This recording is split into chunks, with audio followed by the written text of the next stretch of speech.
Well, good afternoon. Welcome to the main stage at WAF for a session with a slightly different format to most of the sessions on this stage, because this is a panel discussion. And the subject we're going to consider is reason and emotion in architecture. And this stems from the interest and the advocacy of John Jennifer Marx, who's sitting at the far end, who is the Chief Artistic Officer of Form 4 Architects based in California. And John has long advocated the re-engagement between architecture and emotion, and indeed has recently published a book called Second Century Modernism, which is available at all good bookstores, particularly the bookstore here in the hall. So do have a look at it. But also, to complement this session, John and I have collaborated on this brochure. I don't know if you can see it, but it's available around WAF, and it's free. And it has some of the thinking, I think, behind our discussions about reason and emotion, which we can bring out here. Now, we have to help with this, because I think if John and I were to stand on the stage or sit on the stage, because I couldn't stand, we'd probably scratch each other's eyes out, because there's quite a lot about which we don't agree. But we've got three people who I think will be able to qualify the positions we take and add to the depth and insight of the discussion. My immediate left is Daniel Ibanez, who is a Spanish architect, urbanist and scholar, and he's head of the Advanced Architectural Institute of Catalonia. Correct. And then on his left is Meryati Blackwell, who runs an internationally renowned practice with her partner, Marlon Blackwell, who is himself a winner of the AIA Gold Medal. And then on Meryati's left is Lucy Tilley, who is a director of David Adjay's firm, Adjay Associates, based in London, and she has for many years now taken a leading part in the strategic direction of that firm as it's grown into one of the leading architectural firms across the world. And then on the far left is John Jennifer Marx, as I say, the Chief Artistic Officer of Form 4 and a long-time visitor of and supporter of WAF. So thank you. So where do we start? I think we should start, John, with you saying what the basic perceptions that you had about the inadequacy of architecture as you found it, as you became a practicing architect, what was it, 5 years ago, or was it a little bit longer? And this is something that you've worked against for your career. Yeah, I think more like 45, unfortunately, or fortunately. I think the thing is, when I started in the 80s, I think that architecture, in many ways, in my view, it hit a crescendo in the late 60s. And then it started to sort of commercialize and commodify. And I think that, broadly speaking, it felt like we had stopped designing from the heart, to get to the essence of it. And that we created a sense of, or a state of imbalance, where we followed a linear, logical, verbal thought process, almost to the exclusion of a multidimensional, intuitive, visual, creative process. And I think throughout the history of architecture, there's been a healthier balance. And one of the end results of this is I think that there's been a disconnect with the general public, with architecture in general. And this started to create a question, which was, how has modernism failed us if the public is disconnecting? But as I looked at modernism, and as we looked in the office at modernism, we felt that the basic tenets, almost like the tenets of democracy, that these tenets are good.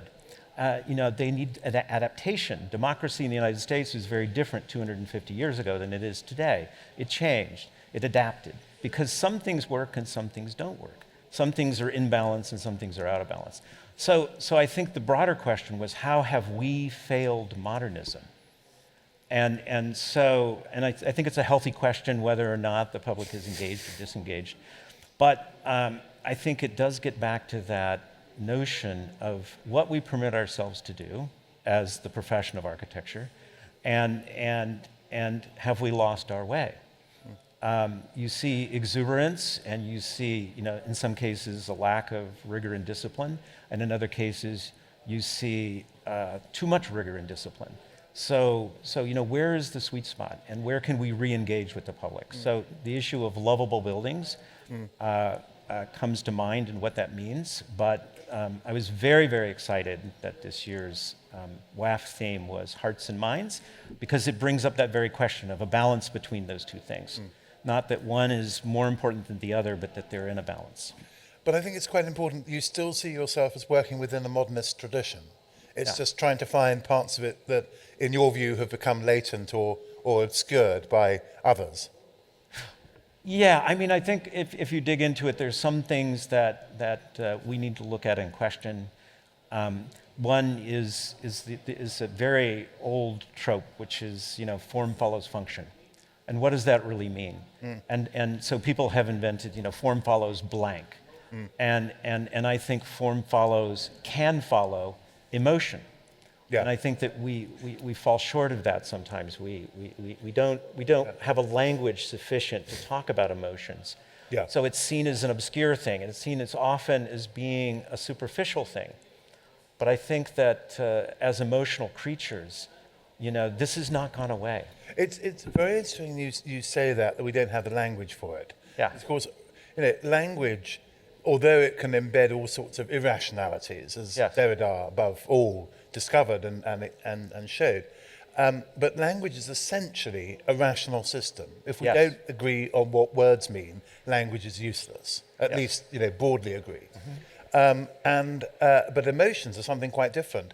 And in the reading that I did, that I refer to in the pamphlet, I quote Goethe's Some Deutsche Architecture essay, which is all about emotion, and that contains language that we would be deeply uncomfortable with now. That we would find racist and discriminatory in all sorts of ways. So it may be that language has an issue with that sort of emotion. Yes. Well, I think the thing is, we need to, as language has evolved, I think that we need to start to intentionally look at issues of emotion and how we might describe them. I mean, I think every building has an emotional meaning, or a series of layers of emotional meaning. Yeah. And the question is if we ignore them, it just is what it is. And then the issue then becomes, if there's an intention, so should a government building be oppressive, or should a government building be open? In the 50s in the United States, with brutalism, it would appear that the emotional was strong and oppressive. And is that a good thing? I mean, I don't think anybody asked that. They thought it was heroic. Well, it turns out to some it was heroic, but to other people it was oppressive and opaque. And so what are our intentions? What is the result? How can we gauge the result? How can we use science and other techniques to determine, the emotional success of a building? And in the end, it gets to, that difficult word, love. And I have this quote that in terms of sustainability, because some people, they say, well, you're talking about emotions, the world's on fire, that's superficial. It doesn't have any bearing anymore. We killed that off. And I think the most sustainable things in life are those things you will not throw away because you love them too much. And that applies to people and cities and cultures. And if you love something, you will fight for it. You will maintain it. You will care for it. If you don't love it, if it doesn't speak to you, if it doesn't have anything in your heart, it just, makes, it has a good, sort of solar energy quotient, or it's net zero, but there's no love to it. Sure. Eventually you will throw it away. Eventually, and the culture that comes when there's no love is questionable whether that's a culture that's worth living in. I'd like to bring in the others, because I think we've got certainly two architects here who are both leaders in firms that have taken a view on how modernism can be redirected. Because I think both you and Lucy, you and David, work in what I suspect you'll both think of as being a version of modernism, an extension of modernism. But the work that both of you do does involve emotion. And can you say a little bit about how that feeds into a new balance, a new view of what modernism can be and what its possibilities are? Yeah, I mean, from my side, I think emotions are different for everybody. So your emotions are very different to mine. So I think when you experience a building, people experience it differently. But today, everything is through media. We all judge buildings through what we see in the media. You know, we've all been to Le Corbusier, Mies, to all of the Frank Lloyd Wright. We've been to the buildings. How, you know, and now people, you experience the love and the emotion of a building when you go there, when you walk through it, not by how jazzy the facade is on the outside. And I think we, as architects, have to, you know, we do, but we need to see more. You can't judge through media, through what you see, through, you know, whether someone's got a great facade or not. Who cares? Yeah. Because the everyday person does not care if the facade is jazzy. They care about the experience of the building or the content of what's being shown there, not what it looks like on the outside. But we all now judge buildings from what we see on the media. Does it get enough clicks? Yes. Is it great? Oh, everybody likes it. But do they actually like it? Do they love it? Have they been inside? Probably not. And you're right, because it's not just the sort of contemporary social media. It's going back a long way to the way, and I would admit to being guilty of this myself, that when one is writing about a building, one does always start with what it looks like. And you know, you can write about the experience, but it's much harder to do that than it is to say it is composed in such and such a way and it has such and such a material and texture. Yeah, because people, everyone wants people to like their buildings, but we need to spend the time on creating the quality of light, the shadow, the texture when you get inside the building. But if people are just judging before they've got there, people don't put the effort in, you know. I think we have to really think about the experience of the community. I mean, I think in your book you talk about, do people love buildings? Do they love architecture? But they love it if it affects them, their families, how they live. Then they do love it. And we have to really ask those people that are using the buildings, what do they want before we actually just, you know, deliver a building that may be incredible to us as architects, but is it incredible to that community? Does it make their lives better? Are their families going to benefit from it? You know, I think that's really important. Sure. Meryati, can I ask you, because you and Marlon have been taking architecture in a completely different way and also often serving people who are not necessarily recognised by architects. And can you say a bit about this sort of relationship in your work? Yes, we definitely design with emotion and intuition forward. I think anyone can analyze the site and come up with a program that fits, you know, like come up with a space that fit the program. But for us, it's always that first sense of intuitiveness that you get. Marlon likes to say that a talent works quickly, and I think it's like you just get it. Like we design really not. We know that we could create a space that can serve the program, but what's harder is to create a sense of. It's almost like something that came out of you. In some ways, it's a sense of art or emotion, like the way we design. So usually it's something that is either you get it within the first, you know, few hours of working on a scheme, or through an act of iteration. So sometimes you get it the first time in a way, like the site or the client or the space or the light topography or whatever culture just give you that direction in some ways, and that's how we get. It's interesting because you're talking about a number of different possible emotional stimuli. Yes. That could be about the people you're working for or working with. It could be about the site. It could be about the program. You know, some people have an emotional reaction to designing certain sorts of buildings as opposed to other buildings. You know, for example, the difference, the emotion you would feel between designing a church and designing a prison, for example. Yes. You know, so I think that, and given that you work quite often with communities who do not, on the whole, access architects and architecture, this must be quite an important part of what you do. Definitely important. For example, we were asked to design a church, and we thought that we get to design a church. We know the budget wasn't a lot, but we were given an existing metal building that used to be a garage, like a place where you go to fix cars. Yeah. So for us, you're looking at it and you're like, there's nothing. I can't come up with anything that can turn this into a church without it being banal or not a sense of wonder you think a church would be, or a sense of grace and dignity and power of the those things that you want to bring as a church. But but then looking at the building, and you kind of came up with this idea: how can we elevate this simple structure in a way that is maybe in a modest way, but yet kind of elevate it to a level that it can become a place of worship. So a lot of time is the place, the site, the existing condition, the client even, or the program.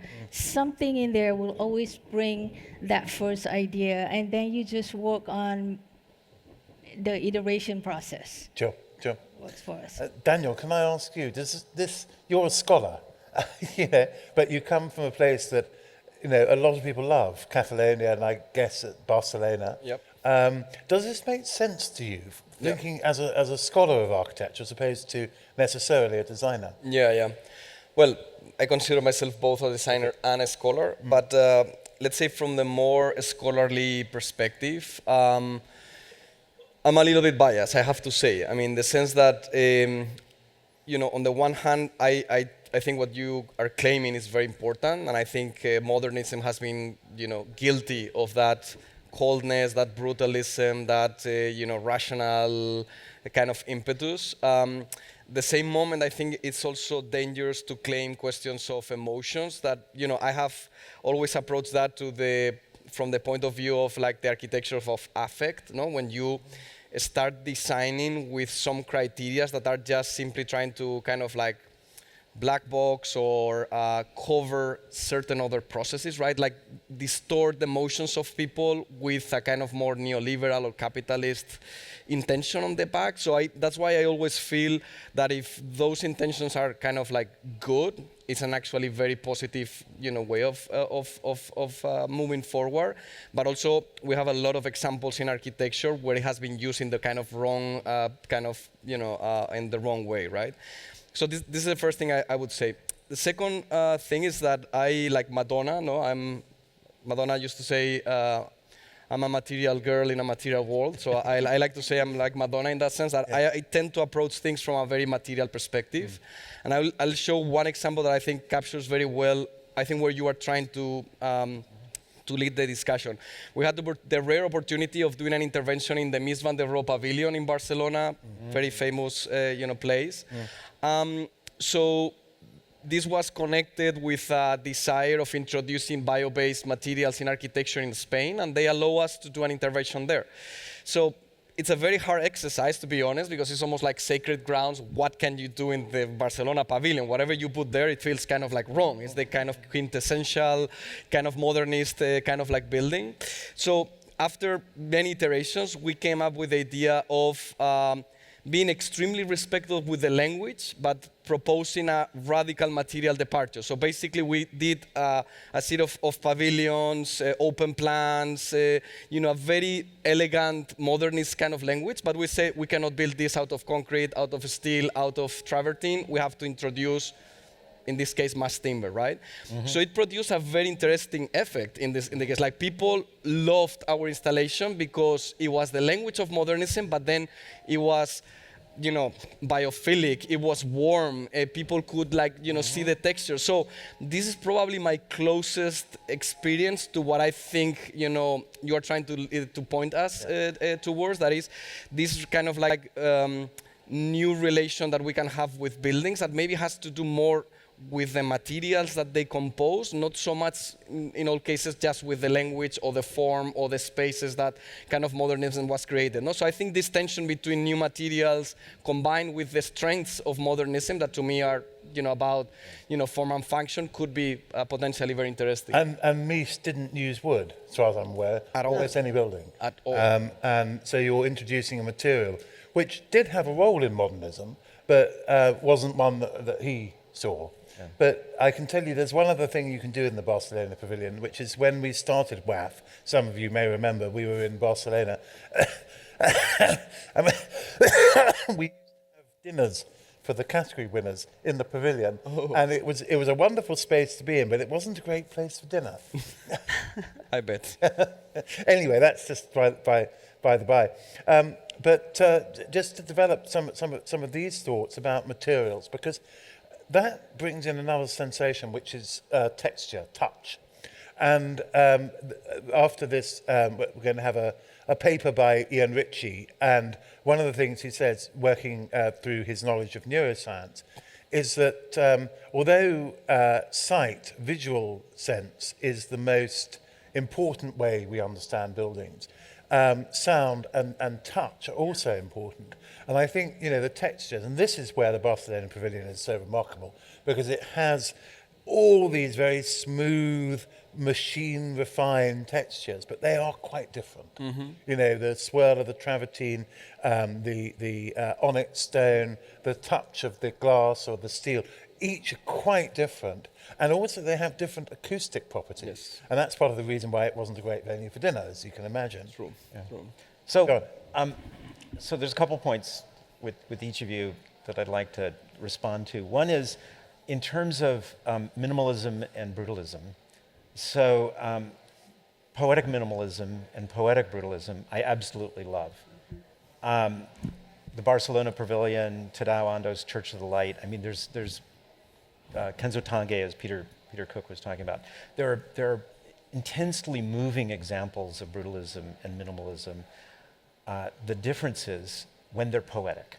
And this goes back, in a sense, Jeremy, to the use of the word language. So language based on logic, based on reason, but in between pure intuition and prose is poetry.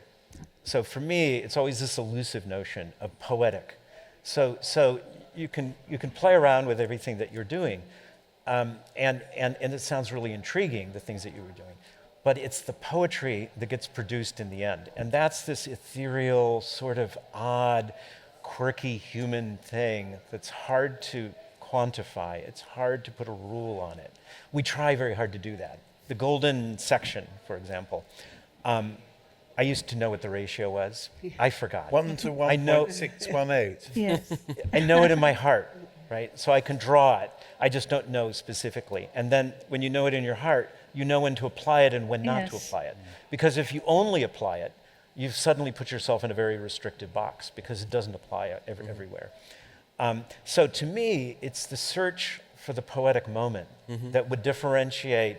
If you did 10 pavilions as variations on the Barcelona Pavilion, some will work technically, some will work emotionally. I'm interested in the emotional ones and how those got crafted and probably not using logic, but logic was a part of it, right? So it's the balance. So if I was going to have one word, it's balance. Right? So the balance of logic and the balance of intuition, and how when those work together really well, you get poetic brutalism, you get poetic minimalism. So the style, if one calls it a style or a philosophy, is not wrong. It's just how well do we do it? The downside is that so often with minimalism, when it's not poetic, which might be 80% of the buildings that get built in the world, it lacks any character. It's just empty and soulless. And not wanting to return to, Toscana, your average Tuscan building has some lovable qualities that don't go away because the style demands it. In minimalism, it's like you've reduced it. Each time you take a level of humanity out of it, and then what's left over. And it makes it very difficult when you have very little to work with. So how do we make sure that when we're doing that process, that all the other things that are important to do, we do, that there's this quirky humanness that makes it lovable. And we want people to do different things. So the difference between your version of lovability and my version of lovability is really important. So before, we had at WAF in Lisbon, we had a lovable buildings in a man-made world. And the AR said, I said, I want people to bring 2 examples. And the AR said, well, then you have to tell them what lovable means. And I said, I don't want to tell them what lovable means. It's an intention. I want 20 million designers to show us what lovable means. It's the same as saying, how do women design? No one can tell you that. Different thing. 20 million women can tell you that, but not one woman or one man. But I think that's quite a different thing to say what a lovable building is, because I, as you know, John, I resist the term for a number of reasons. And it's because, my definition of love ultimately is theological rather than based on a reaction to buildings. But I'm going to refer to something that, without wishing to embarrass you, Lucy, you may remember that many years ago I was teaching at South Bank University along with a very, very distinguished architectural critic and historian called Peter Blundell-Jones. And Peter and I, disagreed even more than John and I did. And he was a great, as you may well know, a great advocate of the work of Hans Scharoun, the great German expressionist. And when I was appointed, I had just been to Chicago for the first time, and I had been fortunate enough to stay in the Mies Lakeshore Drive apartments. And I was absolutely captivated by them, and also by the IIT campus, which I've tried to write about in our pamphlet. And anyway, so I came into this room that Peter and I were going to share, and he had a big poster of Scharoun behind his desk. So I thought I'd retaliate and get a poster of Mies. So we were in opposition at that point. And eventually, after I think it was several years, I said to him, Peter, we should just either swap desks or swap the pictures, so you can look at Scharoun and I'll look at Mies. and by that stage we were getting on very well, but we did recognise very profound differences in what made us excited about architecture. And I think that's true, and that's perfectly healthy. And I don't know whether it was something of use to the students, but I suspect it probably was, that there were very different views being put forward. Well, so my biggest intention, I think, is to get people to talk about it. And the disagreement is healthy, it's absolutely healthy. But we're up on the stage talking about it. It comes up, in the course of one's profession, the course of one design. But I talk to a lot of people and they say, oh, we need to do that. But we shy away from it as a profession. We sort of went over this way, and I think we need to come back a little bit and have healthy dialogues. But it's not one thing. I think it's a matter of intention. And we do it in different ways. We do it look at the beautiful description of how you should look at a culture, look at a context, look at a community, and find out what they want. Rather than saying, we're only going to do this lyrical shape, this thing that I do, you might discover that it's not appropriate there. And then the question for the architect is, do I walk away or do I listen? And then if I listen, do I do something completely different than what I'm known for? It's true. But if you look across the world, there's so much amazing architecture, but it's never reported, or you never see it. If you go to Latin America or to Africa, there's so much architecture. It's not done by well-known architects, but it's incredible. And when you go there, you feel very emotional. That feeling when you go to a Mies building or Le Corbusier and the hairs stand up on your arm and you're like, there's no words. You don't need to find words. But there's so much of that architecture, but we don't see it or talk about it because we're too busy thinking about, what's iconic or what's incredible. And we forget to, take students now to look at those things. You can learn so much from people that you don't know or don't have a name. Who cares? It's not about that. It's about what makes this world a better place where we can feel better or go to buildings that we love. Yeah. I can give an example of that. Earlier this year, I was in South Africa working on a book about the architect Joe Noero, who has spent his whole career working with the disadvantaged communities in South Africa. And we were coming back from a day, and it was winter. It was in April, I think, in South Africa. And it was Cape Town, very cold and wet. And this day was the day that the city authorities had decided to demolish a squatter camp. And this is, 30 years after democracy came to South Africa, and they still, having come to power, the ANC on saying we'll give everyone a home, they've done it for perhaps 5, maybe 10% at most of the population. And so what people do is they make their own homes, and sometimes they are incredibly inventive, as David has pointed out with some of his work certainly in West Africa. Yes. These were not among the more creative ones, but these were places where people lived in which they had invested emotions, where these brutal, agents of the state had come to demolish them and throw them out, in conditions that were really not appropriate to be out and about in. So what do? As all dispossessed people do, is they built fires and as barriers across the road so that, they'd stop more people coming in. And I think, that is a really strong emotional response. Yeah. And in that sense, I would accept the notion of lovable buildings. These people loved their homes because they were all they had and they had invested in them. Yeah. And who's to tell them that something new and shiny with a nice cladding is better than what they've got? Yeah.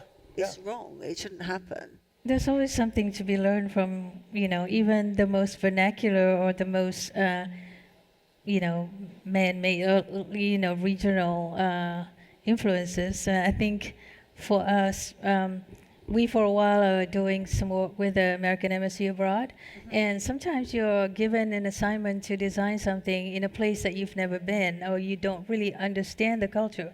But the first thing we do is look at the place and what the essence of the place is, not only people, culture, color, flora, fauna, but it's like there's always something that the people there made that you can get inspired by, or you can, because for us it's not about bringing ourselves to a place and placing our own object within that culture. It's about like learning something and from what's already there and taking that and creating something based on the essence that we find. So again, I talk about influenced by either the client or the place. There is always something. So we're not flying over and dropping something of ours. It's about going over there and seeing and then getting inspired by that. And we are just using our I guess skills, I don't know, perception or understanding, and creating something that kind of could have resonance of the place. And I think that's really important, because then it takes away from just about rational, based on structure or material, which I agree with you. I think material brings a lot to a sense of something being lovable and off the place, because you can't. I think people react to something that they feel. And usually it's about like something, it could be about their childhood or materials that they find locally or something, So I think that's really important. And I think also currently, like the modern tradition the modernist tradition in our time right now, I think it's like the technology aspect of it. Not to abuse it, like not in a way like, I can do all this parametric, but like we don't have to do a grid that is like a 20 by 20 anymore. We can do sort of eccentric kind of loading and how that could inform our design. So certain things that we have tool in our pocket that we can explore that maybe, bring a little bit more connection and emotion to what we're doing beyond just the rational grid system. And I think you're raising a really interesting point, which is humility, which is another emotion, that unless you, as a designer, whatever skills you have, whatever imagination you have to offer, unless you can do it on a basis of being humble, it's incredibly arrogant. And I think that's something, that comes back to my quasi-theological concept of love, that in the end, love is about emptying yourself out, or one interpretation of it, saying that I am rejecting everything that I know and I feel in order for something to come in. And I'm reminded of John Donne's great sonnet, Batter My Heart, Three-Person God, which ends, it's basically saying that, God, unless you come and, show love to me, I will be evil for the rest of my life. And it ends with a magnificent line, which is, I will never be chaste unless thou ravish me. And it's quite extraordinary as a concept, and working at that point, he was an Anglican priest, and he was basically saying, having trouble being chaste, say, come and do something with me. So to that though, I want to start a question line about that, because I think that for me, balance is one of the most important things that we can talk about. But balance leads to an issue of paradox and binaries. So the binary that you described is a binary between the culture and the designer. And if you say it's only the culture, the humanity of the designer does not bring any value. So that we're humble, yes, but what's the dynamic between those two? So in the West, we have a habit that's gone on for tens of thousands of years, that we resolve the paradox by picking humble or contributing, right? And so to me, the thing is it's healthier to embrace the paradox, that it's a little bit of both. Correct. That each individual designer, each firm, each collection of designers brings something with them, not just facilitation skills, but brings a sense of humanity, a sense of poetry. And because if it was the case of just pure listening to the culture, then in theory, all of the buildings produced for that culture would turn out the same. Yeah. But yet the joy of this is that if one went to your office or to your office or to your office, we're going to get a slightly different version of that. And you might equally listen very carefully. But to me, my working definition of art is the act of sharing your humanity through an expressive medium, so that your humanity all matters. But does it matter more than the culture? It matters in balance. So I believe we all contribute, and if we say there is nothing, we're only facilitators, then we lose our ability to work Be magic. creative. Yeah, but I think we all of you work magic. Yeah, no, I think this is a great point. I mean, in my experience, I run an institution back in Barcelona, and we have 300 students coming to us every year. And we have a very unique angle that we like them to learn by doing. That's the kind of motto of our institution. They have to do it. So one of the programs we run, it ends basically with a one-to-one house or a small prototype that the students not only have designed, but has built with their hands. Even in some cases, they have extracted from sustainable forest management the trees to process them and to transform that into forms of architecture. And one of the things we have learned throughout the years, and I think it connects with the idea of balance that you are saying, is this idea of the kind of labor you put onto the process that creates this emotional attachment, right? Again, a more simple example that everybody will understand is like the IKEA model, right? IKEA is not only smart because you are, assembling the furniture, and they are saving the money of assembling it and transporting it very simple, but because you are putting your labor in a small, desk or a small table, that belongs to you because you put your sweat, your dead labor is there. You were the one constructing and building that. And I think, again, this can be extrapolated to many of the discussions we are having, in the sense that obviously the architects tend to love what they do because it's a direct extension of their own labor, right? But when you involve larger communities, larger inputs, other peoples, the workers, the communities, and all of them seems to be part of that, somehow their labor is embedded there, and that creates, I think, an emotional connection that is highly important, regardless of styles, if it's modern or postmodern and so on. But I think the fact that we all kind of like contribute in that kind of like way, I think results as way in a, you can call that participatory or what, I don't want to enter in the details of the language, but I think it's very clear that when you involve many people and everybody feels a sense of belonging and of ownership and authorship, I think, this emotion and this connection, it's obviously more, let's say, stronger, right? And I think that puts an interesting spin on the notion of balance, because again, balance is a word with which I have some difficulty. And it's not just because for the last 2 years balance has been very important to me, because I have completely lost my sense of balance, which is why I walk with a stick, in a literal sense. But the problem with balance in an intellectual sense is that I think it leads to stasis, because it's all, stasis, being static, because it's always about, well, I can't do this because I have to balance it. And that, to me, you know, the great culture of achievements are completely unbalanced. I mean, you know, the Liebestod in Tristan and Isolde is not about balance. You know, the Gotterdämmerung scene, the emulation of the gods, is not about balance. You know, Beethoven's Fifth Symphony is not about balance. You know, and I sort of slightly challenge this term. Well, I think there's a sense of continuity, there's a sense of emotional power that comes from all of those works. So for me, balance doesn't mean the middle of a road. So if you're on a skateboard and you're doing a flying curve, right?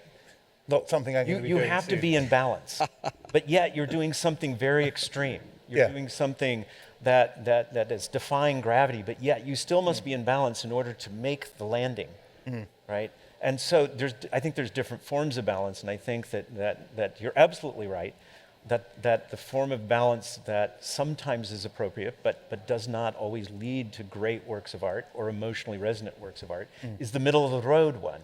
And I think one of the worst things we do as a profession, or as a culture, is if you're going to make everybody happy, you have to make it so bland that no one will object to it. Yeah.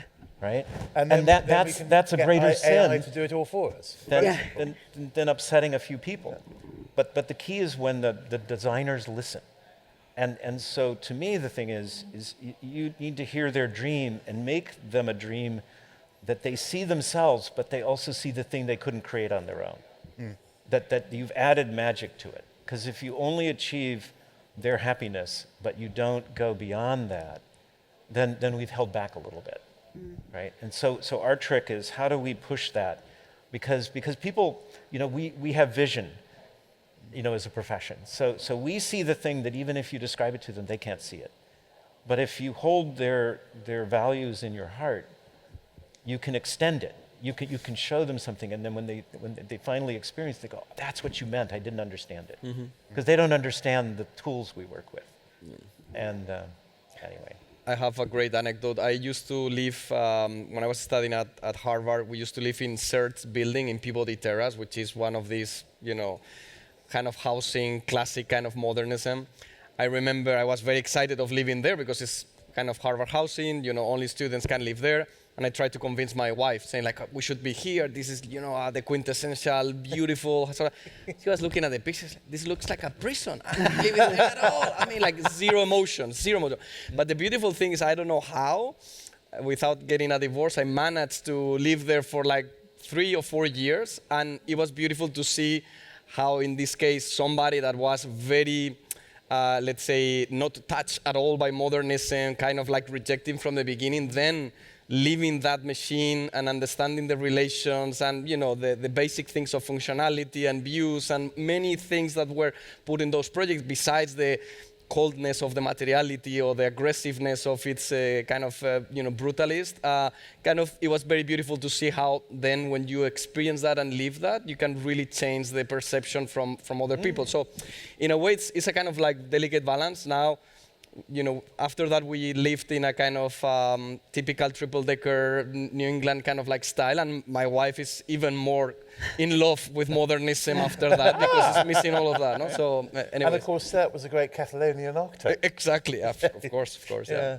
Well, I think, John, you have set an awful lot of things running, as you often do. As you described yourself to me over Zoom a few weeks ago, you like to be cause a mind virus in people, and I thought, oh my God, you know, haven't we had enough of viruses over the last few years? It's California, after all. Yeah, absolutely.